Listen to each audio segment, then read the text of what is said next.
Howdy, everybody. Welcome back to another episode of the B Team here on TexAgs.com. Thank you for joining us. We get you through your hump day, maybe your drive home from work. Hump day. Hump day, hump day, hump day. Hey, Mike. What day is it, Mike? Luke. Hump day. Hump day. It's a Wednesday afternoon, 4:15. I have a hoodie on because, first of all, What are you? Because it was the great hold on, cold time front. we're going to get to that. 2025? I have a hoodie on because this is a new hoodie that I got for the McNeese game last weekend, and I love it. It says Go Pokes across the front of it. Shout out to my alma mater, undergrad alma mater. For those of you wondering, I do have an Aggie ring. I did graduate from Texas A&M. I got my master's in 2012 in sports management. And one of the courses that I took extensively, I thought I did pretty well in, was sports marketing. Imagine that. Wait, you know about marketing? It's incredible. That's amazing. Sports marketing was one of my favorite classes. I know there were some Mr. questions Coach about Dr. you Greg. not understanding marketing. So I have this hoodie on to represent my undergrad alma mater. And I also have it on because I anticipated, like many others today across the Brazos Valley, that a cold front was coming through. Cade Bickham, our producer's in here working the cameras. He's got a hoodie on. So maybe Cade also thought that we were going to get some weather blow through here, and we were going to get maybe not a chill in the air, but a little bit of a bite. Did it rain at all today? It sprinkled on me very little around lunchtime. Because you know where my desk's at. It's upstairs. It's right along the windows. And the roof, when it rains, you can hear it. I don't know if I was so locked in that I just didn't notice anything, or that the precipitation just all kind of vanished. Because I saw the forecast this morning, and it said we were going to have heavy storms this afternoon. Heavy storms and the first cold front of the year, and nothing gets me more excited in the fall than the first cold front of the year. I love going to football games on Friday night with a little chill in the air, waking up on Saturday morning with a good cup of coffee on Saturday morning. You and I love to watch Premier League games. One of my favorite things on Saturday morning, I make my coffee, put a little protein in it, kind of soup it up. I put it in a big Yeti, sit down in my recliner, and I watch the Premier League games ahead of college game day. So I was pumped. I think this is the first week we're going to have this, and it's late September. We usually don't get this till mid-October. Only for it to not rain one drop today, or barely a drop today. And then when I was driving into work and I got out of my truck, it is still 1,000 degrees outside. But I brought the hoodie, so I'm going to wear it. It's a warm one. I'm ready for it to cool off. I really am ready to be able to wear a hoodie to work. My favorite weather. And about. Shorts and hoodie. Not a shorts and hoodie guy very often, except around the house. Shorts and hoodies my favorite weather. It's probably more of a big guy thing. I feel like that's a big guy set of apparel, but that means it's not super hot and not super cold, and that's kind of where I live my life. What do you keep your thermostat on? At home, it's at 72. Even at night? All the time. We talked about this yesterday. You might be a little bit of an odd duck in the fact that you like to be warm when you sleep. Well, you like the room to be warm. So it's cold in the apartment, right? It's actually pretty chilly in the apartment, especially in our room. Just because I guess that's kind of close to where the air conditioning unit actually is. So 72, especially with the fan moving, it's nice and chilly in there. Whoa, what do you have, a delivery coming? Yeah, I do. Come on, Avery Scamardo is going to make her. Come on. The cameras are right here. The cameras are right here, Avery. She's going to have to. Oh, my gosh. Oh, no. She's so embarrassed. Oh, yeah. And Creep Show's here. Hey, we got two debuts. We got Avery Scamardo's arm, and then Creep Show's here. This is a big one. To give Richard or his. What does she have? Your debit card? That's my credit card. Wow. Yeah, here. That's you know fine. What? You're really matured. I thank you very much. Appreciate you, Avery. Full disclosure behind the scenes, and if you are, yes, thank you, Kaylee Dreyer. Appreciate that. Creep. She really enjoyed her lunch yesterday and today. What did you get today? Watched her pick off the baby tomatoes off of a Chick-fil-A salad earlier this afternoon. The palate of a 6-year-old. But earlier today, For those of you who are TexAgs subscribers, literally wrapped up probably 10 minutes before we came on the air here at 4:15. Shot Ask Lucci. So I've been in this studio for the past 2 hours because I had to wait for him for about an hour. What was he doing that you had to wait for an hour? He was upstairs telling stories to Luke and Callie and the crew. Luke's a good person to tell stories to because he laughs at everything. You always feel so much better about your stories and your jokes when Luke whether they're funny or around not, because he's going to laugh. He's going to make you feel good about yourself. He's going to hit you with a He's, as Billy calls him, the giggler, but not to be confused with Kimmy Gibbler. Which he kind of might resemble. Oh, Full House, Kimmy. Full House, yes, Kimmy Gibbler. Anyway, so I didn't have time to run down to the gas station. It's only like a 2-minute walk, but literally so pressed for time that I did ask Callie before I sent Avery. I said, "Hey, is it okay if I send one of your interns down to the gas station?" And Callie said yes, and I showed my appreciation to Callie Gardner's generosity by disposing of a dead cockroach.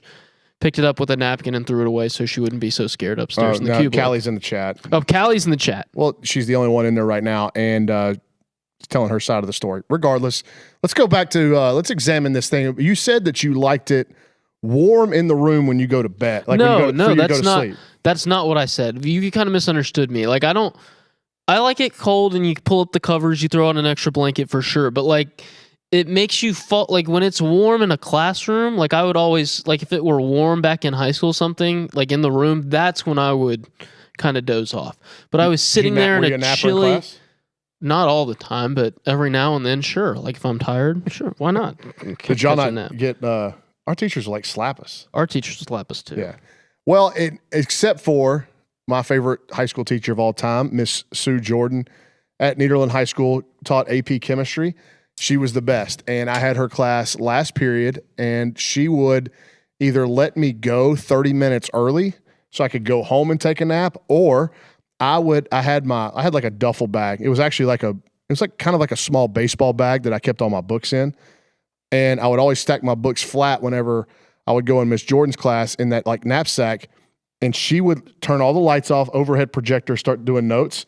She would let me take that knapsack, put it in, like kind of wedge it between the wall and a desk in the corner, and I could lay back there and go to sleep during her class, and she would just lay the notes on top of my head. High school was pretty sweet. Did not have a setup like that. Also, have I told the story about my freshman geography teacher / coach? No, I don't think you have. World geography. I feel like I might have told this story before. If I have, I'm going to be brief regardless. The teacher was a coach that was a middle school coach that was coming to the high school to teach. I had him in 8th grade the year before, one of my favorite coaches, awesome dude. He was studying to become a lawyer while teaching high school geography. So you can imagine how much he cared about the class.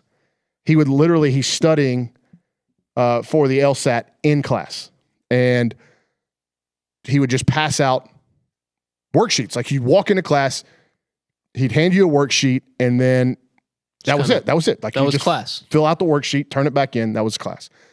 So we started talking about, I can't remember how we got on the subject, but we started talking about Mike Tyson's Punch Out, and come to find out he was a massive, massive Mike Tyson's Punch Out. Well, my older cousin still had his regular Nintendo at his house and had Mike Tyson's Punch Out. He said, was this before the Nintendo 64? Yeah, I mean, this would have been 2000. Like the OG Nintendo. Yeah, this is like the regular NES. Okay. Like regular from the early 90s, late 80s. Okay. He goes, if you bring that Nintendo up here with Mike Tyson's Punch Out, I will give you an A for the rest of like the remaining 6 weeks. So I did. I didn't do one piece of never did a worksheet, got a 92 in the class. He played Mike Tyson's Punch Out every day at lunch in his classroom. Pretty sweet. The fact that you were getting A's for bringing video game consoles of yesteryear up to your class just tells me all I need to know about the public school system down in Nederland, Texas. Guess what? I like world geography. I know you do. I'm pretty good at it. Yeah, you really are. When Brauny's bored and he doesn't want people to talk to him, he'll just pull up Sporkle and go to town on the geography things. Like name every single country in the world. I'm a weirdo. Everybody's Yes. weird in their own way. So for me, the thing that I would imagine people don't know about me. Brauny's isn't trains. His is world geography. I know every country in the world. I know most of the capitals of the countries in the world. I also know the words to like 30 national anthems. This is true, and I remember why you told us you started doing that, and it has to do with your cool baseball story, stuff. yeah. It is a good story, but it's like of the national anthems I know, I can think of obviously the Star Spangled Banner, "O Canada," because I'm a hockey fan, and then "God Save the King." Like that's really about it. You'd also know the words to the Spanish national anthem because there are no words. There are no words. Okay, perfect. There were some words that were used during the Spanish Revolution, and they have taken them out. So now it's just the instrumental. It's kind of not the Makes same. sense. The German national anthem. Well, they they're don't just doing sing, a different verse now, yeah, or they don't omit sing, one yeah, verse. They don't sing the Why first did they verse. omit that one verse, Brony? I don't know when it was written, so I don't want to speak on it. But there are certain national anthems that Japan's is super short, like very, very short, and it talks about like a moss growing on stone. Very short, but like you'd have to. It would still take you a little bit to learn it because it's obviously in Japanese. But I don't know why. I do know why I started it, but the main reason why I started learning more of them is because I thought it was so cool to watch the World Cup and see these players come out and they line up for the national anthems, and to see them sing their country's national anthem with pride, and it was kind of very boisterous, and I just dug it. Like I dug the patriotism, the camaraderie of the moment, and I wanted to know what they were singing about. That really is one of the best, if not the best, like aspects of international athletics, is hearing the people sing their national anthems. Like you just mentioned it, and it's such a bit. It becomes memed at times. You know, the guys singing along to the. I mean, you see the England guys from the 90s, right? That one shows up on my reels a lot. But the other thing I think of is like when a team wins gold at the Olympics in hockey or basketball, whatever, like they are full chest screaming that national anthem. And that's super cool to me. I think it's like the pride that you have in your country.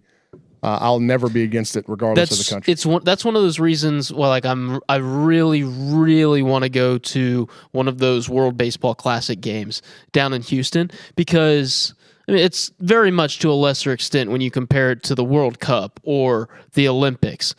But baseball being my favorite sport, and obviously being a red-blooded American, like I want to go and see my national team play my sport. That'd be so cool. I'm think. pumped. Yeah, It'd be awesome to go see that. I've done a couple of U.S. men's national team soccer games. I've seen the women's national team play in Frisco once.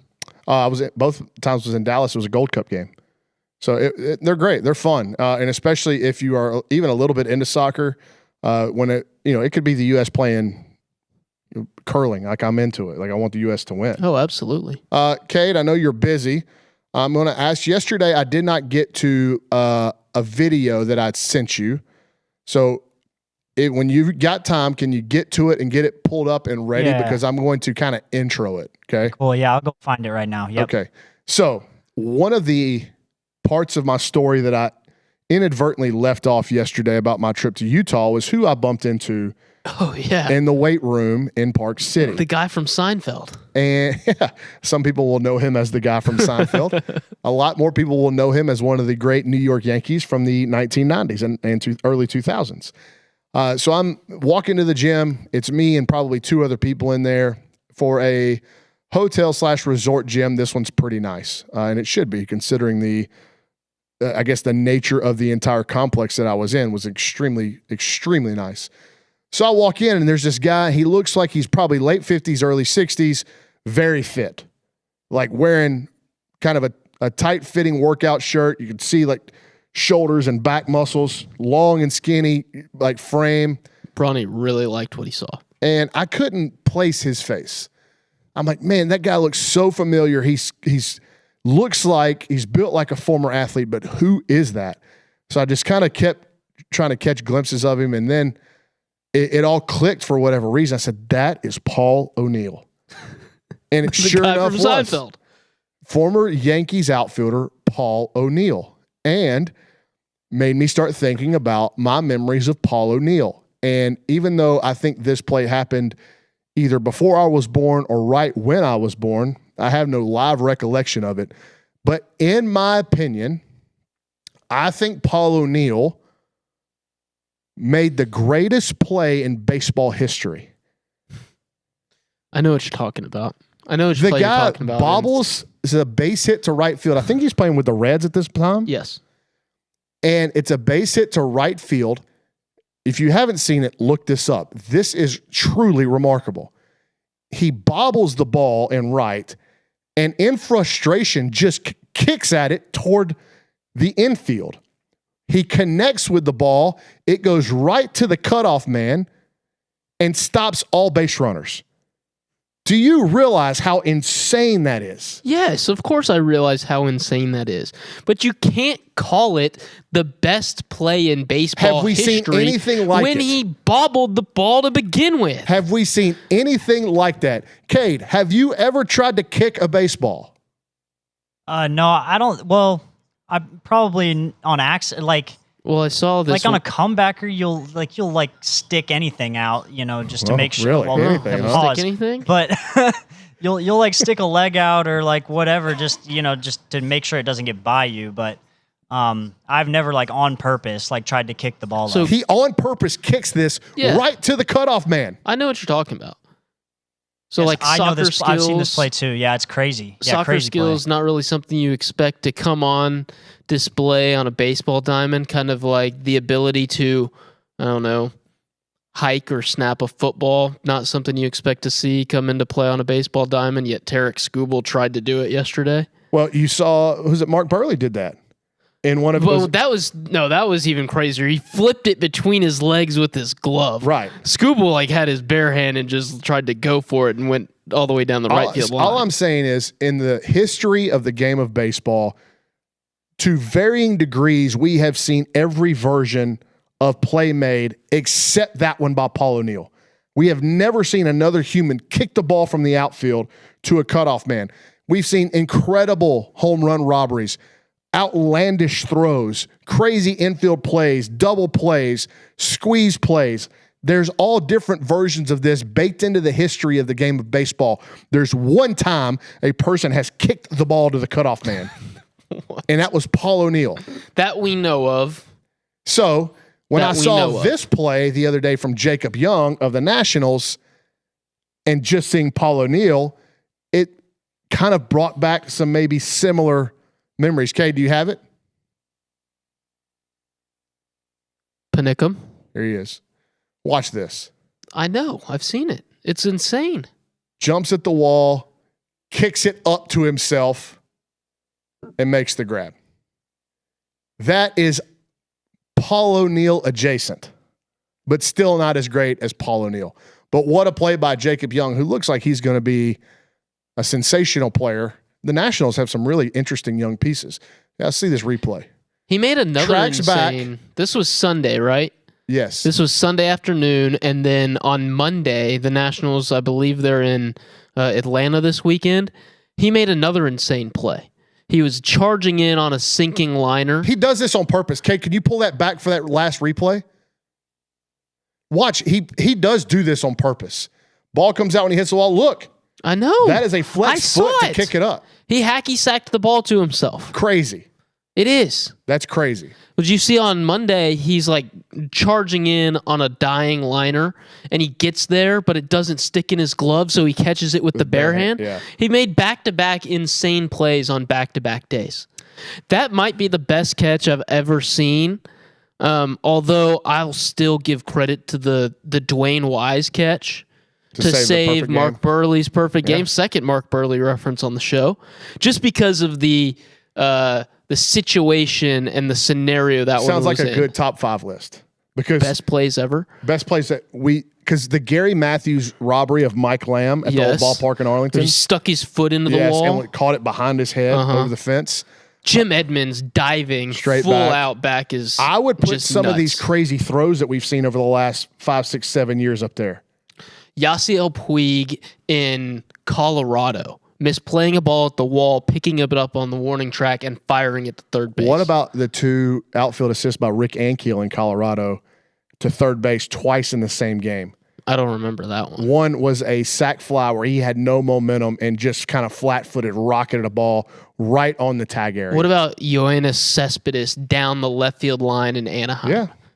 Another one in Anaheim, Ramon Laureano to the left center field wall. Yes, all the way back to first base for the double play. I love big throws. And that one's so good, the Laureano one, because it's left center field, and the first baseman's deking the guy coming back. Yeah.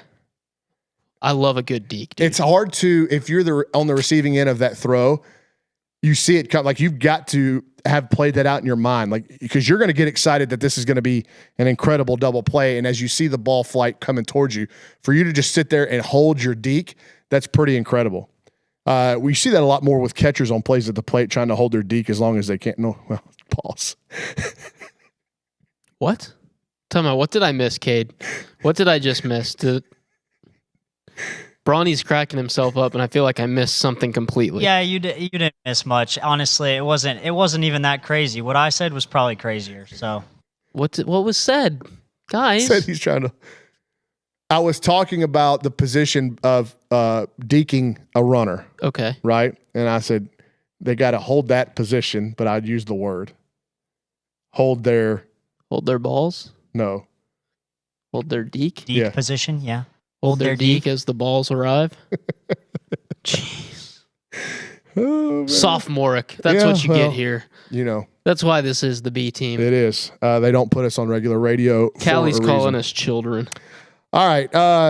Callie, if we're children, what are you? On Wednesdays on this program, it is a We Learned Wednesday. I do have some facts that I've found out today, and I did do a lot of, not say a lot of research, but I did more reading in Utah than I've ever done about Brigham Young because I was interested to see how many wives he had. I was really curious to see if you were going to say anything after I've done more reading than I ever have. I don't do much reading, especially of books. And I did not read any books about Brigham Young. I just read Wikipedia pages. No, buddy. What? You don't read many books? Nobody's surprised. Oh. I also don't read many books. I'm right there I'm with about you. to say, like, get off your high horse. We read things all the time. I do read for a living. And read a computer screen. It's everything written by Olin Buchanan. And it How about, let's talk about Olin. Melted my brain. Yeah. Olin melted your brain yesterday. It's a pretty funny Well, we story. were sitting here for an hour and a half, and I hope I held it together well. But there was a press conference yesterday at 11:30. The press conference was over and published on TexAgs.com by 12:20. I'll say that. So I'm sitting around literally all afternoon waiting on Olin to send me his column because he always writes a story after a media availability. Always. 10 times out of 10. Always does it. We finish this show. It gets to be 6:30. I get home. I text him just because I want to check in on him. Maybe he changed plans. Maybe he's writing a thought piece or he's reacting to the SEC schedule coming out. I don't know. I don't know what his plan was. I didn't really chat with him yesterday. I said, hey, man, did you write a column today? I haven't got anything from you. He goes, oh, yeah, I forgot to hit send. He was very upset. He was frustrated with himself because he says as he's getting older, he's forgetting more things. And so I think that's normal. I would expect my brain to do the same thing. I hope I get to Olin's age and I'm still working in sports when I do get there. But it was funny. Olin, he takes it as well as he gives it. Again. He's selfless. Yeah, that is selfless. He's a giver. Yeah. He's a giver. Oh, man. I'm glad we're not on regular radio. It has been a sophomoric Wednesday so far. So we have some topics that kind of popped up, I guess, for me over the weekend that I wanted to get to, and I was going back through my notes. I realized we haven't talked about them, and it all kind of trickles down from I saw that they are going to be playing next year something called the Union Jack Series in Wembley Stadium in London. So it's like a 3-game, I don't know if it's a weekend or how it's spread out, but it's 3 college football games in London, England. So I wanted to get your thoughts on playing college football games abroad. College football games to be played in London in 2026 per results. Kansas and Arizona State. Again, it's conference September games. 19th, 2026. Did you Google the Union Jack series? That's what it's called. That's the first game. That's what the only one. This is the only game I'm showing up. So next September, the Union Jack Classic, Wembley Stadium, London. It's Arizona State again versus Kansas, September 19th, 2026. It's a conference game. Well, so was K-State and Iowa State this year in Ireland. Mm-hmm. I don't understand. There's money to be made somewhere here, or they wouldn't be doing it. Where are the margins? Man, you are really putting the fan bases, first of all, under some financial pressure to go out there. That's what I'm saying. Like it's astronomical to fly to London and back for a college football game when you consider lodging, food, the whole thing, to get out there and get back. I think it's not got to be great for the players. They're not professionals. These are kids that are going to school and going to practice all week. You got to get them acclimated to a time zone. You're not going to get the best version of them. So if you're not going to get the best version of them, and it's not like we're running SEC games over there anyway, what is the draw for the European fan? They've already got NFL games, a bunch of them every year in London, where they're seeing the best product we have. Mm-hmm. And Josh Pate made a great point, is if you want to sell the pageantry and pomp and circumstance of college football as it being different from the NFL to the audience in the UK, you should do raffles to bring their fans over to experience a game day on campus here. That's a good point. I don't really like it. And I know why the NFL does it. I know that football is a uniquely American sport, and it doesn't have much of an audience abroad yet, and that's why the NFL is trying to grow it. Obviously, we've seen them play games in Mexico. We've seen them play games in London, Germany, Brazil earlier this year. I don't like it as a fan, because what if I'm a season ticket holder of the Detroit Lions and the Lions are going to go play a home game in Germany, but I don't have the funds to get across the pond and go to Europe for a game? You only get X number of Saturdays or Sundays at home if you're a college or professional football fan. You're going to be sacrificing one of those just so the league can have a marginal increase in viewership abroad? What is that? I like it more when Major League Baseball's done it. They've obviously played in Japan and Korea and Mexico, and London. They've played in London a few times. I think they're going to try and start going to other European countries. I like that more because there's so many opportunities. Yeah, there's so many games. And the NHL, the NBA have done that. Again, there are 82 games of those each season. Like, I get that. For football, it's so few. And you're essentially trading off a chance to enjoy your home field advantage and all that comes with it. The pomp, the circumstance, the tradition, the brotherhood, the community feel that comes with this town, and we know it as well as anybody. This place comes alive on Saturdays in the fall. You're going to trade one of those to go play a game at Wembley? Yeah, I understand it way more from a pro football perspective than a college. I can't understand the college one. The margins have to be made with whoever over there is signing these, sponsoring these games. I would have to think that's where the margins are, and there has to be margins or this wouldn't be happening. But I just fail to see where the attraction for college football at that level is over there in the UK. When Notre Dame went and played in Ireland, hey, I get that a little bit more. There might be some... Yeah, because they love cosplaying as Irish people. But what I'm saying is, if the Irish are gonna go play in Ireland, get it. But to send K-State and Iowa State, Farmageddon being played in Ireland doesn't make any sense to me. And I know there's farmers in Ireland. I'm not talking about that. That game deserves to be played in America's heartland. I love Pate's idea about going, if there's a swath of people in the UK that are American football fans and they want to have the college football experience, hey, have these schools put together a charter and they can sign up and get flown over here, and they can fly in on Thursday. You fly them back on Sunday, and they get to experience the whole thing in a college town. I feel like that you would get way more buy-in, and your selling points for college football being different from the NFL hit home a lot more because college football is way better on campus. I don't like college football games being played at neutral sites. I was going to say, I don't like that either. You were asking about the novelty or the interest for the European fan. I think it's the event and everything that goes along with it, right? Like there's obviously football fans across the pond in England, in Germany, or else they wouldn't be going there to begin with. So they know the turnout's going to be good, right? They know that the attendance is going to fit a certain criteria to where they can make a profit.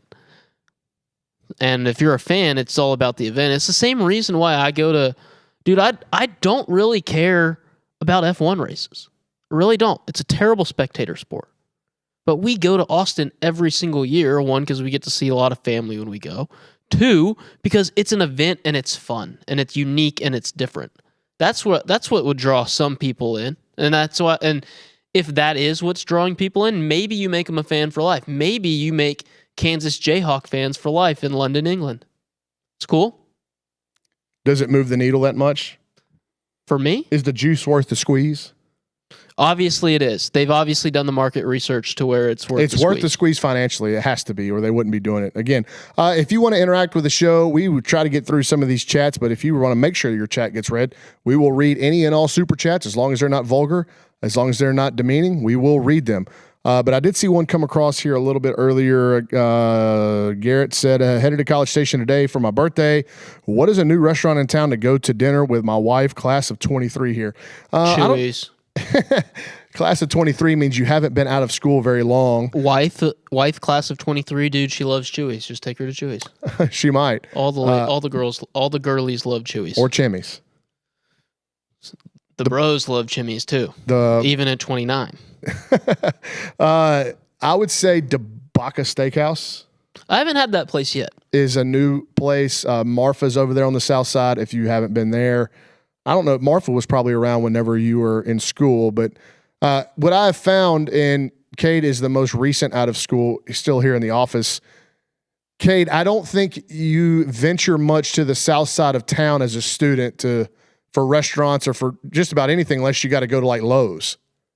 Yeah, I think that's accurate. I didn't go much to South College Station. I find myself going more now just because people live over there and who lives over there that you go hang out with, Cade?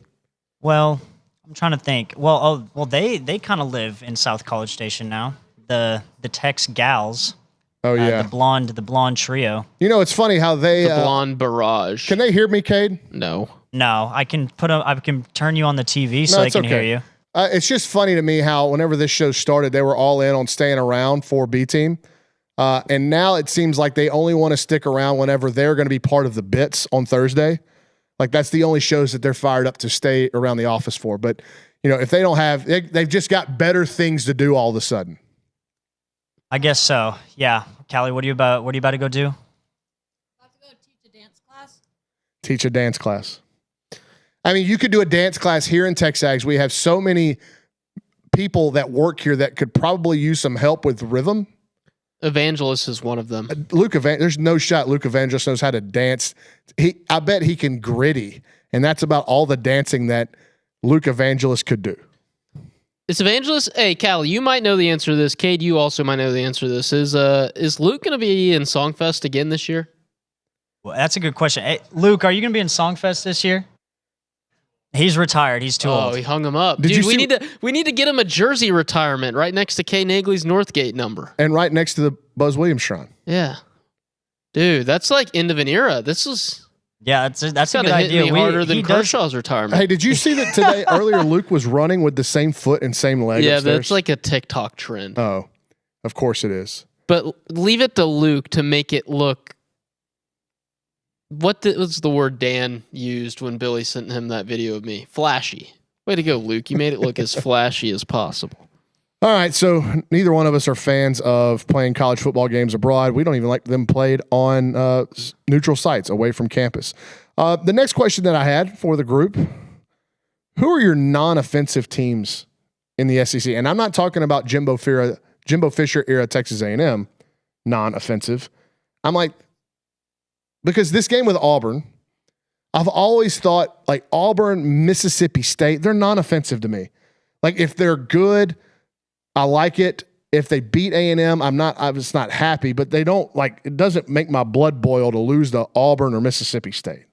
Makes my blood boil to lose to anybody. Okay.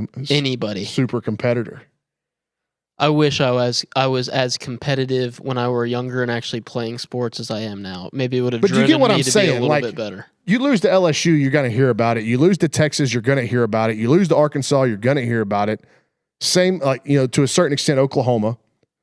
But like Auburn, they don't. Mississippi State, they don't really bother me. Florida, non-offensive to me. Florida's really good at a lot of sports. I don't like it. Doesn't just They're not grind very my good at gears football. to lose to Florida. Now it'll grind my gears to lose to them this year. But you understand what I'm saying here. So like, what are some of your non-offensive teams? In South Carolina, used to be one of mine until they got this head coach now, and he kind of bothers me. Are we just talking about the league or It says anywhere? SEC teams that are like non-offensive. Kentucky. Okay. Except baseball. That's what about. It's like I'm looking for programs across the board here, like Kentucky baseball, because of the antics of the head coach, bothers me. So I would find them. I'm not offensive. I don't know if offensive is the right term, but they just like I'm neutral on these things. I'm not neutral on Kentucky because of the baseball thing. I'm not neutral on South Carolina because of the football. Vanderbilt's unoffensive to me at everything. I agree. That Yeah, was going to Vandy's be my probably in that first one. category. Yeah. And I actually respect that they're a good school. There's a lot of these schools in the SEC, when we lose to them, it's like, how did we lose to them? Every single one of their students What about could not Mizzou? get into A&M. You're a big Drink fan. I like Drink. I think he's funny. I think he's a dweeb. But I wouldn't He say is a dweeb, but he's funny. He is absolutely a dweeb. Agreed with that, 100%. But you know who else is a dweeb? Shane Beamer is a dweeb. yeah, but Shane Bieber. Shane Beamer's a dweeb. Shane in a Beamer looks completely like a kid that different you took way. his like ice cream cone, or like you took his ice cream cone, Cade, and you licked it, and then you tried to hand it back to him, and he has that face on. You know what I'm saying? Like he's so appalled and pouty because you took his ice cream cone, you licked it, and you're going to give it back to him. Not a fan of his. Yeah, I think that's fair. I like Drink. I don't have strong opinions one way or the other on Shane Beamer, but I like Drink. Bama? Unoffensive to me. Yeah, me too. I kind of agree with that. They never really pissed me off that much. You lose to Alabama. Ole Miss, Lane Kiffin, yes, makes me. Even Ole Miss, yeah. Ole Miss is so unoffensive in every other program than Tennessee, football, I don't though. really care. Like, if we lose to Tennessee, it's like, all right. But you know what's crazy is you wouldn't have said that at 1st of June 2024. That's true. Tennessee, a lot changed for A&M fans with Tennessee after that College World Series. Well, what we should have done is we should have listened to the TexAgs. They were ahead of the curve there. Well, they certain liked, reasons. Yeah, they like Tony V for different reasons. I And respect Tony V's game. there was only on like and one off of the them field. working here at the. I guess Kay and Callie was an intern here at that time. Katie. But Katie's I'm not. telling you, Katie oh, was yes. Katie was part of that. She once a Tex gal, always a Tex gal. So yeah, I think there's probably a handful in the league for everybody. We could sit here and do this for hours for teams outside of the SEC, but for me, it's got to be Florida, Auburn, Mississippi State, Vandy, and Tennessee. Okay, That's about my. And I'm with you. what about Georgia? Unoffensive, Unoffensive. except in baseball, Okay, because that guy. okay, that's what I was gonna say. Like Georgia gets close, and then Who's taller, Wes Johnson Or you. or Matthew Dawson? Because I am decidedly taller than Matthew Dawson by about 4 inches, What which am I- I've been told is a very big margin.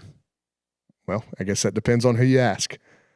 One of my favorite images from last college baseball season, because there weren't, we didn't have a lot here at A&M, but it was early in the season. Georgia is playing a midweek game at Kennesaw State, And Kennesaw State at this time they were building their new stadium, which opens this year. It looks really sharp.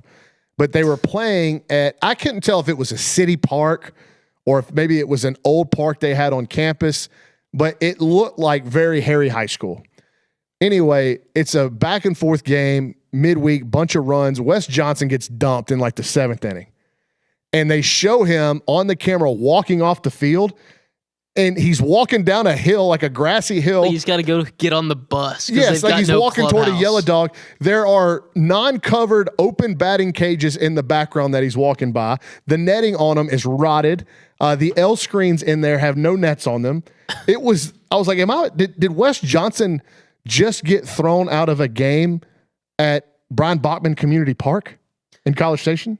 That was one of the most wild college baseball games I've ever watched because the antics continued. Remember, that was the game where the Georgia pitcher, like looked back at a runner on second base and like made this face at him. He was like, oh yeah, before like starting his windup. That was one of the weirdest games. Too. One of the weirdest games I've ever seen. Kennesaw State had a chance to beat Georgia. Georgia ended up holding on late. Everybody was talking trash. It made no sense. It was Tuesday night at Kennesaw State. It made absolutely no sense. It was awesome. Top 3 cornballs, according to Reese in the chat. Brian Kelly, he called him Dorkowitz, and Beamer. If Eli Drinkowitz is Dorkowitz, what does that make Reese Nygren? Wow. I like Reese. Hey, where on your list of like top 5 current Houston Astros to buy their jersey would you put Cam Smith? I literally just go in and change the sequence setting. Hey, Cage, your mic's hot. Your mic is hot. Apologies. We're doing a live radio show in here. But we're not on the radio. That's okay. Anyways. Cam, well, here's my issue with buying jerseys. Time out. Let me preface this. I will answer your question. I will not wear the jersey of a human being younger than me unless it is a family member. That is the rule. That is the rule. We had this conversation earlier. I asked the individual in question how old they were and how old Cam Smith was. The person wearing the jersey, 19, Cam Smith, 23. So we're in the clear there because I agree wholeheartedly with that rule. Yeah, so in the current Astros, if I had to buy a jersey, I don't think Cam Smith. Say you're a kid. You're a kid, and you're trying to get a current Astro. Yeah. I would understand if I was a kid, but you'd go Altuve, Jordan, Correa, like off the rip. Yeah. And then I would probably go. I mean, I'm a Mauricio Dubon fan. I always have been. But Where's Hunter Brown in Jeremy here? Pena, Hunter Brown. Yeah. So Framber Valdez, as long as he's not dicey there now. Yeah, but anyways, Reese Nygren's got. I had to ask him who number 11 on the Astros was. So it's Cam Smith. I'm a Cam Smith truther. I do think Cam Smith's going to be a good player. Dorkowitz. And I have come off my.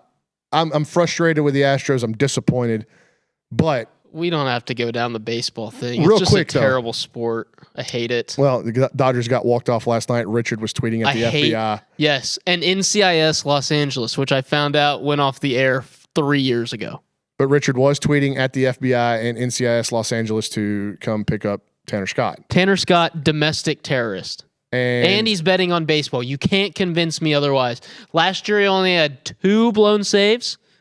Best reliever in the game last year. Makes $72 million with the Dodgers. Comes from the Padres to the Dodgers.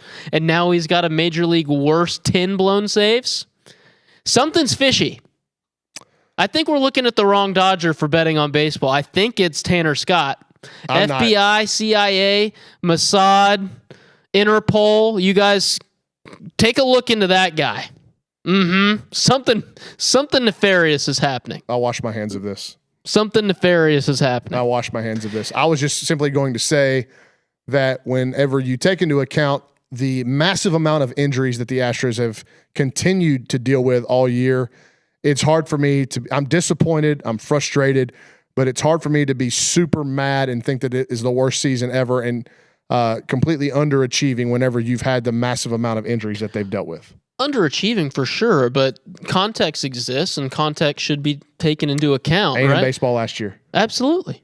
Same A&M deal. Like, underachieved, but the expectations we had on day one were significantly different than what they ended up being. yes, because and whenever you things lose change. good players and that amount of good players, whether you're a college team or a professional team, more so if you're a college team and you don't have a minor league system to provide depth, we can talk about that with Houston as well. But the point remains is that whenever you lose really good players for a long time, you don't win as many games as you typically would. Nope.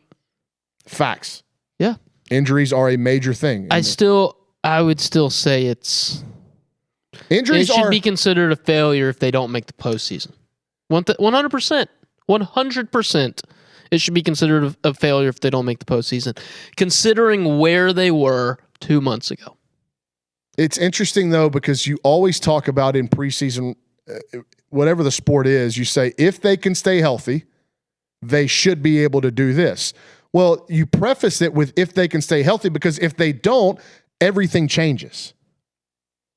And for the Astros to have lost Jordan for that amount of time, lost Paredes for that amount of time, Pena's been in and out all year. Like, these are game-winning types of players. And when you're in a division race and you've had those guys miss, I don't know what the combined amount of games is, but it is substantial. And when you've had guys miss that much time, Luis Garcia, there's so many, the list goes on and on. Jake Marisnick. Jake Marisnick. What am I thinking of? Myers? Rake Myers. But when you have that amount of injuries, it's just it's not an excuse, it's a reason. Kind of, but it's one of those things. Once you saw all those guys go on the IL or be in and out, it's one of those things where you saw this outcome happening, right? You kind of expected this to be the case. It's like I've been telling my family in our family group chats what get wild between 10 p.m. and midnight because we're watching another bullpen disaster.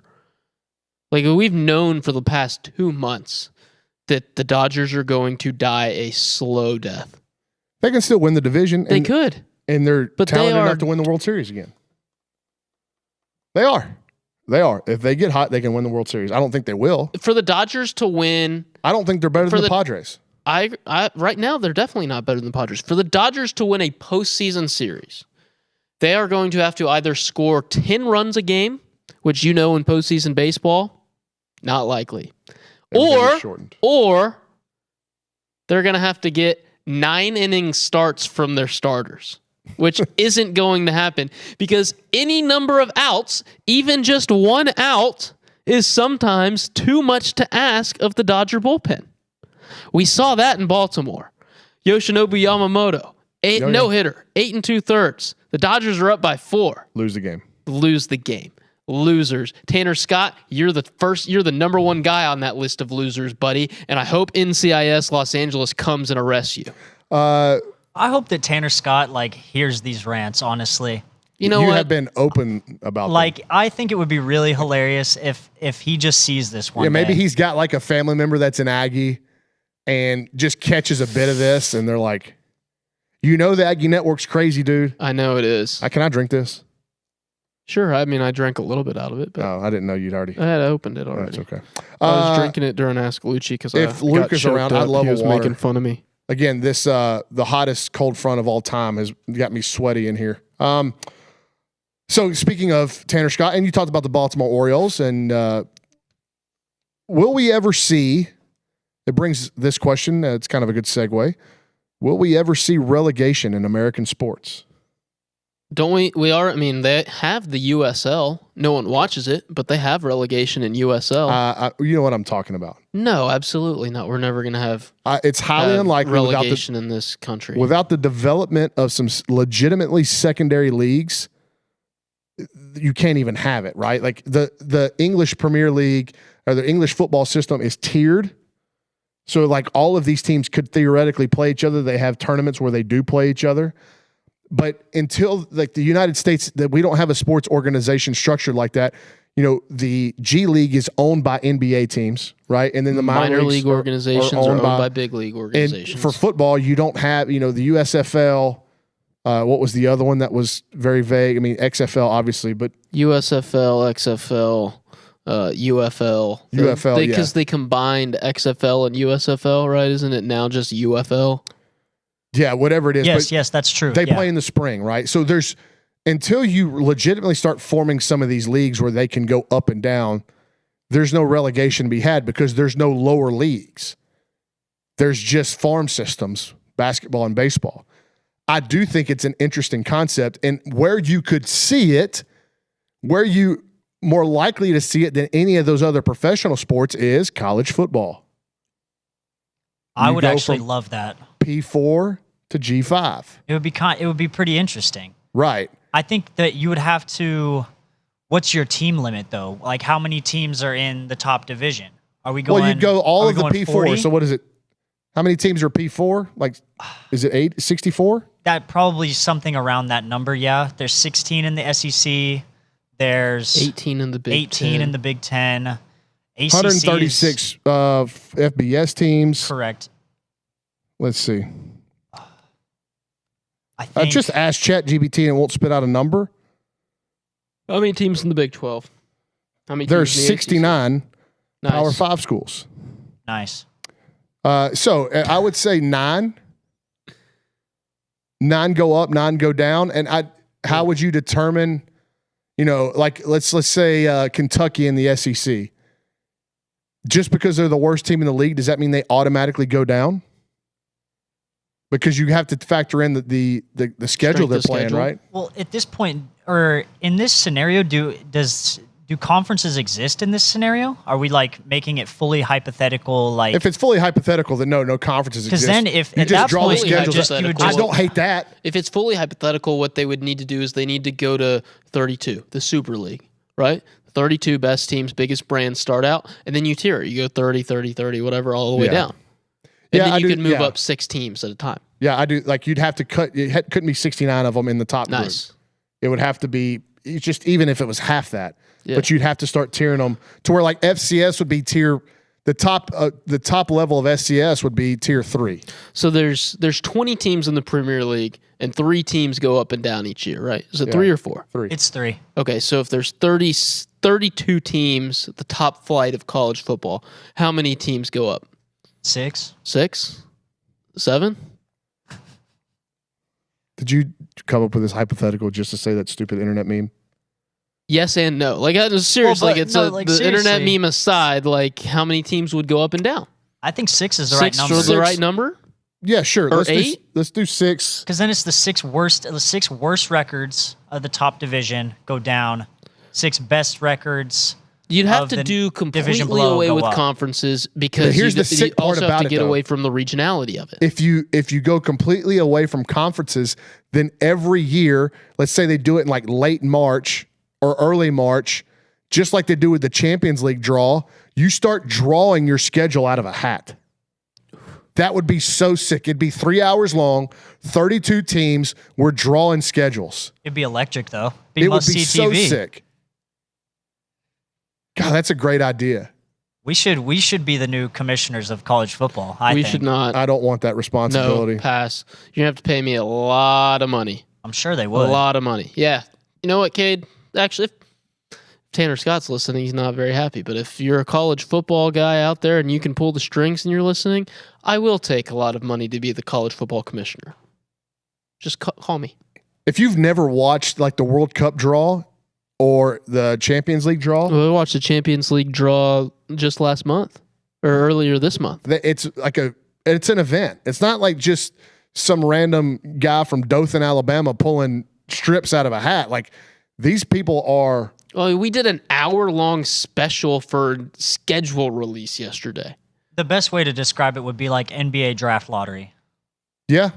in terms of like American sports. Don't even get me started. You can on have a draft representative. You lotteries. can have a representative from Draft every team lottery.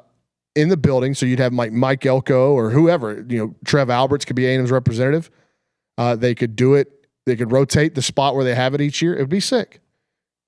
It would give us some much needed legitimate college football news in the spring that is not spring football, because I am of the opinion that spring football is You have to cover it. You have to cover it. And I do think it does have some importance, especially in terms of individuals getting better at their craft.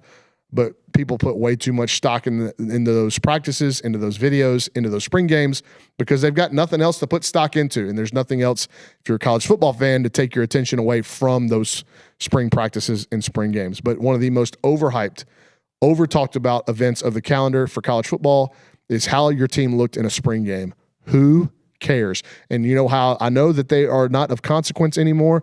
Look at how many schools are canceling them or turning them into punt, pass, and kick competitions, more or less. What, the bowl games? No, spring games. Oh, well, Ole Miss had you're talking 7 about on punt, 7, pack, yeah. and kick. They had a dunk contest and a hot dog eating contest at their spring game. Speaking of hot dog eating contest. Well, you mentioned draft lottery, and I got triggered. We have to. We got to come up with a bit for tomorrow. So we are still taking ideas for our bit tomorrow. If you're new to the show on Thursdays, that's kind of the theme. We pick a bit. We've tried protein bars and rated them. We've drank a gallon of water. Richard and I've completed. Cades was sitting back behind him for an inordinate amount of time days afterwards. So I don't know whatever happened to that jug threw of it water. away. I went and poured it out and threw it away because it sat there for like a week. Sad. Sorry. Sad. I was so close, and then we were time like, out. You had we a were quarter near of it left. Okay, I was so close. I was close. I could have finished that pretty easily, but we were so close Be to so the honest end. right now. Okay, Be so honest right now. I could have finished it pretty easily, but I did not take a sip at all in the last 15 minutes of the show because I had to pee really bad. So you think I didn't have to pee? No, I know that you. I know that you did. I watched you slam dunk it off the I the could have stage. finished it so easily. Yeah, and if my aunt had nuts, she'd be my Uncle Cade. That's a good point. Or she'd be a squirrel. That's true. If our last chicken strip contest That was did not land I as like those. they were delicious. They were bring 'em very back. good chicken strips, but they were not. It didn't land in terms of causing us pain from the heat of the chicken tenders. That is still on the board. I don't want to circle back to that one just yet. I'm leaning toward chicken nugget eating. Nathan Harvey suggests we wear the most clothes the longest. Dude, It's you know like what we I'll walk out showed of here up and smelling bundled. Yeah, What? like I'll I think that's something we put on the back burner for with this late December. Yeah, with this blazing cold front that's currently in here, if I walk in and I've got, 4 or 5 layers on top, 4 or 5 layers on the bottom, a couple of pairs of socks, a beanie with a hat on top, I'm going to walk out of here smelling like feet, corn chips, and stripper pole. Ugh, Did not need that. yuck. Did not need that. We're a hand-up show. No, I mean, You're gross. You should get that looked at. Go see a doctor. Because I stink when I sweat? Because that's what you smell like when you if sweat. if that's the smell, then that's a problem. All right, so we're working on our bit for tomorrow, leaning toward chicken nuggets. And what's going to be funny is if we do the chicken nugget bit, the blondies will stay around. But they won't. They'll all have an excuse. They'll be like, I have to go teach a dance class, or I have to go watch Thursday Night Football, or I have to go stalk JJ Watt. Like, they'll have something they have to go do. Or they will, I have to go to the pool and drink high noons. They're full of excuses, that lot. Did you see the Hall of Fame nominees? No. They came out today for the Pro Football Hall of Fame. There was a list of of the modern era. There were like 7, 8, 9 of them that the ESPN article that I was perusing. 128 modern era players nominated for Pro Football Hall of Fame. Yeah, I whittled it down to like 9 or 10 here. 128. So for me, Drew Brees and Larry Fitzgerald are on this list. Those seem like shoe-ins. Like those two are without a doubt getting in. Here were some of the other names that Eli Manning. Eli Manning. Shoe in. You think so? 'Cause two Super Bowls. Yeah. 2 Super Bowl absolutely. MVPs, right? Was he the MVP of both of those? I could be totally wrong on I thought that. the first one. Let me go look that up. Frank Gore. Frank Gore, Marshawn Lynch. Greg Olson. I don't know if Marshawn Lynch is a shoe-in. I don't know that Marshawn Lynch is a shoe-in. Marshawn Lynch is a shoe-in. Jason Witten. I also think he's a shoe-in. He's 11-time Pro Bowler at tight end. Yeah. 11-time Pro Bowler. The ones that but for me, so like Drew Brees and Larry Fitzgerald were like lay down. They're probably gonna get every vote. The rest of them, I think, will get in. Like some of these will get in. I just didn't know kind of how I tiered them. Phillip Rivers, I think, should get in. I'd put Eli over Phillip, I don't honestly. think Phillip Rivers should get in before Eli Manning. I agree. By the way, Eli, 2-time Super Bowl MVP. Wow. AJ Hawk on this list. Yeah, AJ Hawk should get in. That win on the list. AJ Hawk should get in for his role in the Pat McAfee show because he's the funniest guy on there. Toxic as all get out. Hysterically funny. Shane Leckler should already be a Hall of Famer. Yeah, that's a joke. That is a joke. Has he not been on the ballot before? No, he is. He's been on the ballot before. Okay. But I'm a little bit confused about how punters this works. Punters are underrepresented. The Kind of NFL, like closers in the Baseball Hall of Fame. yeah, the NFL Hall of Fame system seems strange to me. It feels like, tell me if I'm off base here, but it feels like it's maybe the easiest one to get into. Pro Football Hall of Fame? Yeah, it's either them or the NBA. But baseball is much harder to get into, I think. Well, you would say that it's much easier to get into the Pro Football Hall of Fame just because there are so many more players on the field at one time compared to sports like hockey and basketball that they have to have larger classes each year. They have to. It's a good point. They just have to. And the Here's something Basketball fun. Hall of Fame, Cade, takes into account all levels of basketball. There's only one. Yes, that's right. That's So right. they induct both men's and women's players and coaches every year. So that's why their classes are larger than what you see in baseball. Okay, can I spit this out? Good I've been point. holding it. Go for it. Spit it out. Do you know what Eli Manning's real name is? Alicia? What? Wait, no way. Elisha, Nelson Manning. Alicia? Go to his Pro Football Reference page. Elisha. I mean, probably Elisha. Nicknamed Easy or Easy E. Yes, because I'm confusing Eli Manning with Easy E. Okay, so y'all said that Eli Manning should get in the Hall of Fame ahead of Phillip Rivers because of his 2 Super Bowl wins and MVPs. I won't argue with that, but the statistics are greatly in favor in a head-to-head scenario of Phillip Rivers. Let me read these really quick. Okay? QB record, so their win-loss. 64.9% win percentage for Phillip Rivers. Let me restart that. Their QB record, Phillip Rivers is 134 and 106. Eli Manning is 117 and 117. So he's a 500 quarterback in his career. Phillip Rivers had a 64.9% completion percentage, 60.3 for Eli Manning. Passing yards over 63,000 for Rivers, over 57,000 for Manning. Pass touchdowns 421 to 366, interceptions 209 to 244. In every statistical category, Phillip Rivers is better. Now, this goes back to the argument about the differences between Dan Marino and John Elway or Dan Marino and Joe Montana. Is Dan Marino a better quarterback or a worse quarterback than those guys that have Super Bowl rings? And can you fault Dan Marino for playing on bad football teams for the majority of his career? Yeah, the modern argument for that would be like Tom Brady versus Aaron Rodgers. I would take Aaron Rodgers talent-wise, like as a quarterback, arm talent, can make all the throws. But if I want to go win a championship, I'm taking Tom Brady. So I think it's similar. It's a similar argument to that, like especially with like you mentioned Dan Marino versus Joe Montana. I think Eli and Phillip Rivers is a similar argument to that, but also Phillip Rivers was like a superior regular season quarterback. Let's see. Did he have any? I know he was a multi-time Pro Bowler. Phillip Rivers never won an MVP, did he? No, he did not. 17 years. Phillip Rivers is a lay-down Hall of Famer to me. These numbers are crazy. Hall of Fame baby daddy. You mentioned Drew Brees.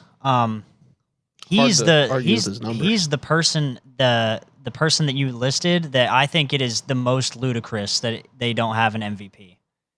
Drew Brees? Drew Brees threw for 5,000 yards like 5 times.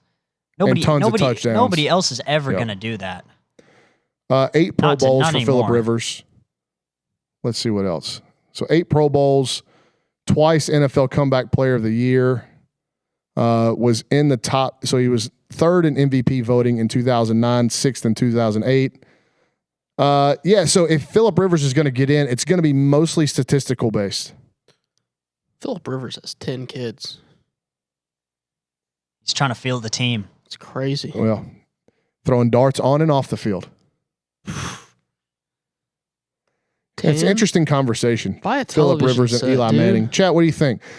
Phillip Rivers or Eli Manning if you had to pick one to get into the Hall of Fame? Good thing we don't have to. There can be multiple. Jackson Dart supposed to start for, that's a rhyme. I'm a poet and didn't know it. Jackson Dart set to start for the New York Giants. The conversation in that part of the country from what I was able to glean off of social media today is this Brian Daboll's last chance to save his job with a rookie quarterback? Dart to start because Russ was a wet fart. Poetry, courtesy of the B team.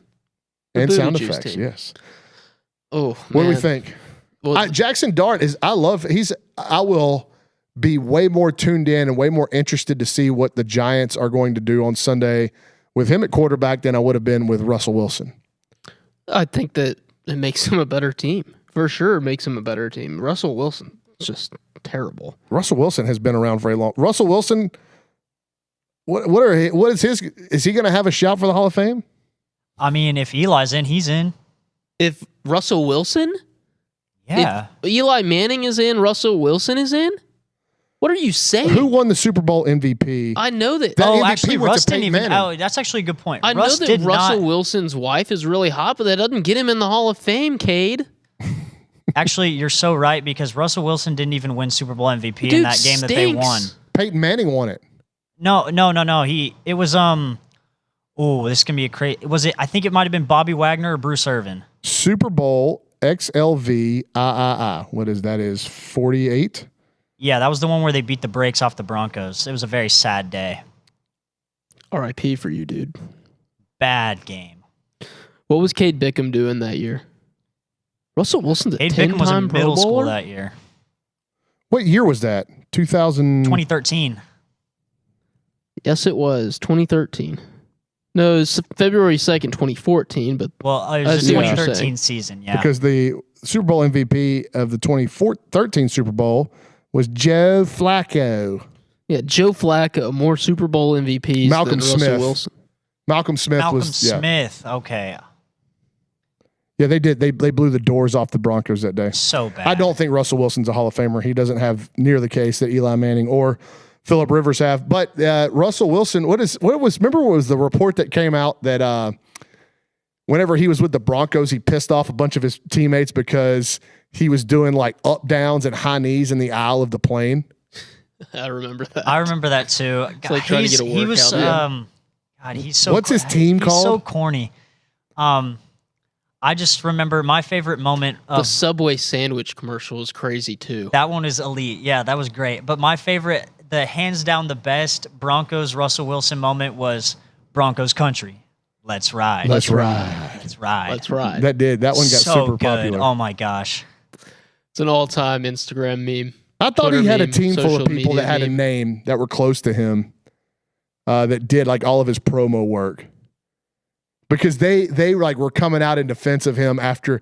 That's crazy, dude. Like if you're on a cross-country flight with a bunch of other professional athletes and you have the need to get up and get some push-ups and like high knees. Come on, dude. Come on. Like planes are small tubes and you're going to have big dudes in there. Nobody wants to see you sweating and bumping into them as you're going up and down you're doing karaoke back and forth. No, he's going to smell too in the germ tube. Yeah. Russell Wilson, great player, hugely successful career, longevity, all that stuff. But I'd throw him in that Eli Drinkowitz cornball list. Could he make the Hall of Fame simply because he was at the beginning of his career, he was a great rushing quarterback? Like, do you think the rushing yards matter for him in his Hall of Fame case? Because he was putting up great numbers prior to leaving Seattle. He was fantastic. It's a good question, Cade Bickham. I haven't looked at the rushing numbers. I did not have us breaking down Russell Wilson's career on my rundown today. That's the way things go here on the B team. But I can't imagine that it's going to be enough to get him. When he doesn't have an MVP, he doesn't have a Super Bowl. I don't think that'll be enough. Great long career, has made tons of money. Let's see how much money Russell Wilson has made. Career earnings, that is going to be pretty high. Russell Wilson, career earnings over $315 million, according to SportsTrack.com. Good for him. Good for him. Wasn't his wife running around with Future? But that was before, Sierra's got a baby from Future. Yeah, that's correct. That was before he got with Sierra. Yeah. She had a baby with Future before they got married. Okay. I like Future. Future is like a little bit right after my era of rap music, but I like Future. There we go, Brauny. We finally found a rapper that we both like on the. We'll probably have way more than. Oh, we do, but yeah. we probably do. But that was the first one that has been mentioned. I don't think that he's I don't view Future the way you view Playboy Cardi or Young Nudie. I just like a few of his songs, maybe 6 or 7 of his songs. There we go. All right, Brauny, look at you go getting with the lingo. All right. Well, how are we feeling? We're going to talk about not a lot about the game this weekend, but Auburn coming into town. Auburn makes me nervous because of what the series has been since A&M's joined the league. It's split right down the middle. 14 meetings. And 7-7. There was a time when the away team was winning every year. Hadn't been the case for the last 4. Right. It's just in most of the games have been really tight. I think Auburn ran off from A&M in 2019. A&M blew their doors off with Johnny the first time they played. But outside of that, they've been pretty competitive. A&M may have run away from them in 2020 up there. I remember Spiller and A-Chain having big days there in that COVID year. But I'm looking up the score. Here's the way I wrote it down. Auburn makes me nervous. And because I'm confident that A&M is going to win the game, it makes me even more nervous. Battered Aggie syndrome? No, it's just, in Vegas thinks A&M's going to win the game by a touchdown, 6.5. I thought that number was going to be tighter. I thought it'd been 4.5 maybe. Josh Pate's model had A&M as a 7.5 point favorite. So these algorithms are pumping out score lines that are going to be, full score wins for the Aggies. If you are a believer in Vegas odds, but which I am. The PFF Nerds podcast came out. They were split. One of them picked A&M. One of them picked Auburn. It's. I feel like it's been pretty down the middle. But if you're going to give me 6.5 points in a game that I expect to be close, I'll obviously take those points. I'm not sold on that prediction yet. Let's see what happens over the next 24 hours. We're going to predict all these games tomorrow. I think the Aggies are decidedly more talented than Auburn at almost every position on the Here's field. one of my favorite things about examining the rosters too. I think Terry Bussey is going to have a Casey Concepcion / Mario Craver type of game. And that's the thing is everybody, and rightfully so, right? Rightfully so. Everybody is giving all this love to the Auburn pass catchers, calling them the best receiving core in the country, stuff like that. Where does A&M's rank? Well, seriously, where does A&M's rank? Oh, and by the way, Hugh Freeze announced today that Horatio Fields, probably done for the year. Broken foot, surgery. And their top corner's probably not going to play. Yeah. So they're a little banged up. But just I think the two most closely talented, related position groups, probably the receiving cores on both teams, right? Especially after the production you've seen from A&M's the first 3 games of the year. And Auburn's now starting to take blows and they haven't been quite as productive yardage-wise as A&M's receivers have. Oh, yeah. They're chunk play centric on 50-50 balls and Cam Coleman running by you. And then if Cam Coleman runs by you, Jackson Arnold's got to be able to get him the football. I trust A&M's connection, Who have they looked pitcher and impressive catcher. against? Who have the receivers truly looked impressive against? And it's just been in spurts, like bits and pieces, right? Baylor's defense can't cover anybody or stop the run, apparently. Yeah, they ran all over Baylor. I mean, that was the issue with that game, is that Auburn was just more physical, and for whatever reason, Baylor didn't do a good job of accounting for Jackson Arnold's legs. I would, again, passer and pass catcher, I like A&M's combination more than Auburn's by a good amount. Here's another name. I mentioned Terry Bussey. I still think at some point during this season, the country is going to get introduced to Jamarian Morrow. And we have not seen him touch the ball, but once against Utah State? He came in against Notre Dame, and I said it last week during the bye. If you will go look at the snap that he played against Notre Dame, it was a zone read. Marcel kept it. I just want you to watch how fast Jamarian Morrow gets to the line of scrimmage carrying out that fake. It is a different level of speed. And it's different than every other. A&M's got a great stable of backs, but none of them can do what Jamarian Morrow does. So I think that the country is going to get introduced to this kid at some point.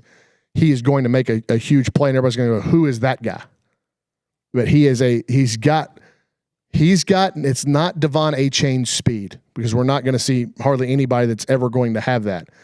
But in terms of his play, like how fast he is on the field, it's close. It's in the ballpark. When you were saying there's a guy that the nation's going to get introduced to, I thought you were going to go with Ashton Bethel-Roman, because he's got so much over-the-top speed that eventually he's going to catch 2 bombs worth of touchdowns in a single game. Hey, listen. And you're going to have to realize, the Aggies have not 1, not 2, not 3, but 4 true pass-catching weapons at receiver. And that doesn't even account for Theo or Nate or Amari Nyblack, who we haven't seen much of, although we've heard a lot this preseason. He's a matchup nightmare. Hey, with the way Craver and Concepcion are going, the coverages are going to start rolling their way. Like, there's going to be favorable matchups for the other receivers for Texas A&M. They have to take advantage. Like, Ashton Bethel-Roman has to win one-on-ones. Terry Bussey has to win one-on-ones to where you can relieve some of the pressure that KC and Mario are going to see. And you're right. Like, those guys have the ability to do that. We haven't seen them do it. We've seen Terry do it much more than Ashton. And Terry's been, how good has he been in the return game? Been fantastic. Been awesome. I think Terry Bussey's, if you just look at his receiving yards, you're not getting his true value so far this season. But either one of those guys, I could see break out. And again, I've seen enough of Jamarian Morrow to go that A&M doesn't have another guy like that on the team. And I think he's going to carve out a role for himself. Maybe not immediately after this bye week, but as the season goes on, I just think his talent's going to be he's too much of a curveball. He's too much of a change of pace to Colin Klein not to implement him a little bit more and more. So I'm super excited to see what that might look like. All right, we got some We Learned Wednesday, final 10 minutes or so of the show. And while I'm doing that, I want to bring up the research that I did while I was in Utah about Brigham Young. He was the second president of the Church of the Jesus Christ of Latter-day Saints. In downtown Utah, they have the first Mormon tabernacle that he built. I was unable to go into it because it was under construction, but it is a massive, massive building. They also have both of his houses from that era that are right next to that tabernacle. Two were under construction, so I was not able to tour them.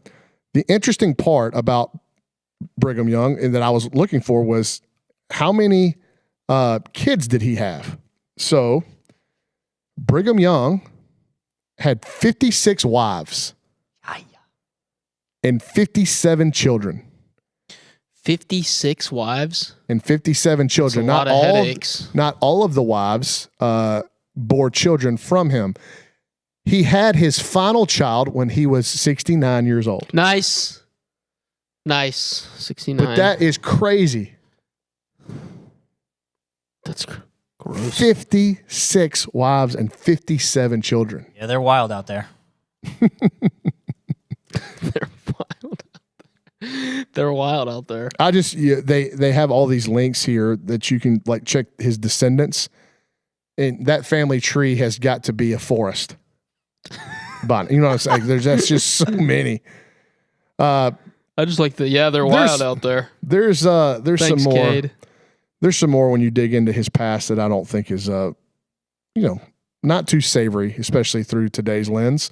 Do you have anything that you learned that you want to get off your chest, Cade? Wisdom Wednesday, anything you've learned? Sure, I'll talk about we've been discussing some theories, some pretty interesting theories in my media communications graduate class. The theories that we've brought up most recently have been agenda setting, framing. Those were the two that really stuck with me. Oh, and gatekeeping theory. So, and it's all like media-based theories about how the media sets, basically instead of like telling the public what to think, they're pushing you towards thinking a certain thing by pushing certain information. So instead of trying to like say, hey, you should think this, bang, bang, bang, bang, bang, I'm going to give you a list of important topics that you should think about. It's like, hey, here's some topics. You decide what's important, but the ones that we think are important, we're going to give you more of. So it's like the illusion of like free thinking and like free choice in media, and like looking at it through that lens. I thought it was pretty interesting. Anybody now with half a brain can look at what we've got going on and say it needs fixing.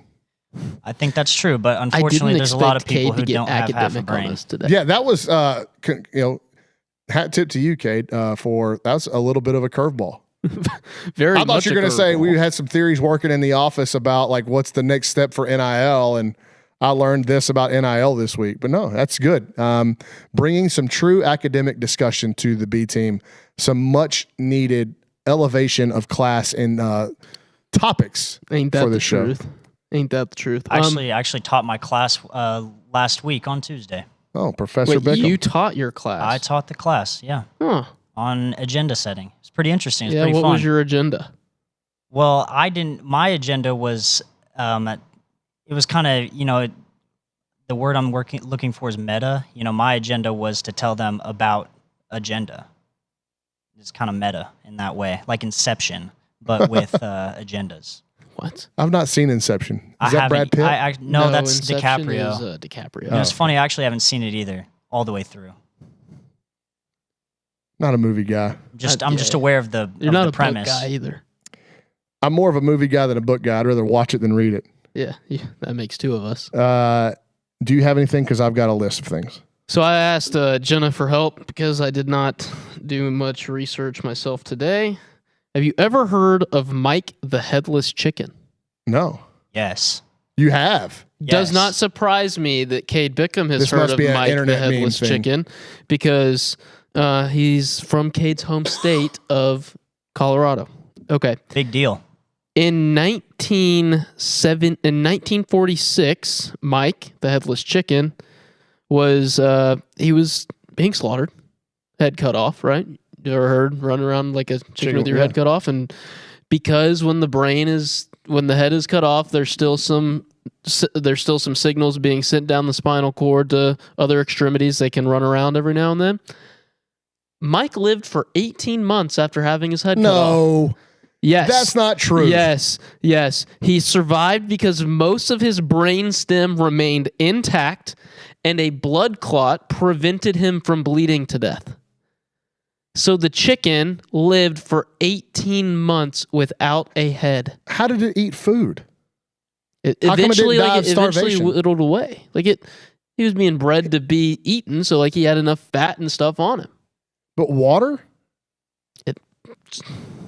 Boy, I think they were growing some of that stuff in Colorado and they concocted this Well, they were story. definitely- 46? I don't know about that. I'm telling you. Which part of Colorado was that again, Richard? Fruta. Fruta? Yeah. Oh, that's so right. Okay, Fruta is 20 minutes from where I live. 20 minutes. Yeah, they got that good in Fruta. No. All right, my other thing that I have today is I do, to stay on the beheading front. There was a story about, and I saw this on a YouTube video about the French Revolution. Whenever they were chopping everybody's heads off with a guillotine, a guy told his next door neighbor he was going to be punished for crimes against the state. He was going to be beheaded, and he wanted to know, hey, after they chop my head off, look at me. I'm going to try to keep my eyes open, and I'm going to try to blink a few times, see how many times I can blink.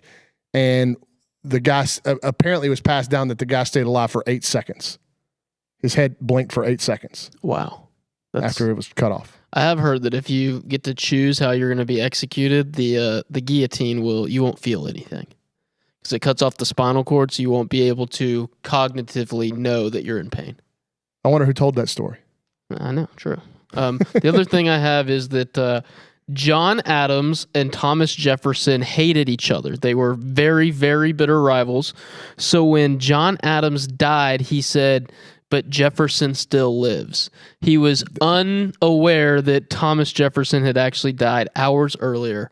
They both passed away on July 4th. Yep.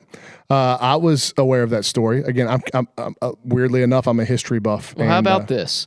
The unicorn is the national animal of Scotland. It was apparently chosen because of its connection with dominance and chivalry, as well as purity and innocence in Celtic mythology. I thought the unicorn was the national animal, or the national animal of New Braunfels. Well, it is. But it's also of Scotland. Yes. So the national animal of Scotland is not really an animal. I have a couple. During World War II, a Great Dane named Juliana was awarded the Blue Cross Medal for extinguishing an incendiary bomb by urinating on it. Atta boy. Atta girl, Great probably. Dane. Or Juliana. Atta girl. Alexander the Great was accidentally buried alive. Scientists believe Alexander suffered from a neurological disorder called Guillain-Barré syndrome. They believe that when he died, he was actually just paralyzed but mentally aware. Couple more. There were female gladiators in ancient Rome. A female gladiator was called a gladiatrix. They were extremely rare, unlike their male counterparts. I did not know that there were female gladiators.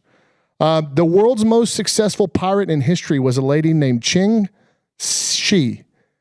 She was a prostitute in China until the commander of the Red Flag Fleet bought and married her. Her husband considered her his equal, and she became an active pirate commander in the fleet. So all these stories that we hear about the Pirates of the Caribbean, Blackbeard, Jack Sparrow, they all paled in comparison to Qing Shi. Last one, you may know them as a bunch of heroes that broke box office records with their movies, but the Avengers was also a group of Jewish assassins who hunted Nazi war criminals after World War II. They poisoned 2,283 German prisoners of war. Wow, that's very interesting. So there are the things that we learned on this Wednesday. One of them was the Bear Jew, and they were actually very inglorious, these Avengers. We thank you guys for tuning in. If you have ideas for our bit tomorrow, hit us up via my Twitter DMs are open. Private messages are open on TexAgs if you're a subscriber. We're leaning toward eating a bunch of chicken nuggets. And by a bunch, I mean like we're going to divvy it up to make 35 or 40 a person and see who can stand the longest. Where are the chicken nuggets from? That's a good question. I know no free ads. No free ads, so if somebody's listening. Certain establishments, I feel like I could do a lot of those. Certain establishments, I feel like 20 might be too many. All right, well, I hope you enjoy this supremely hot cold front the next few days.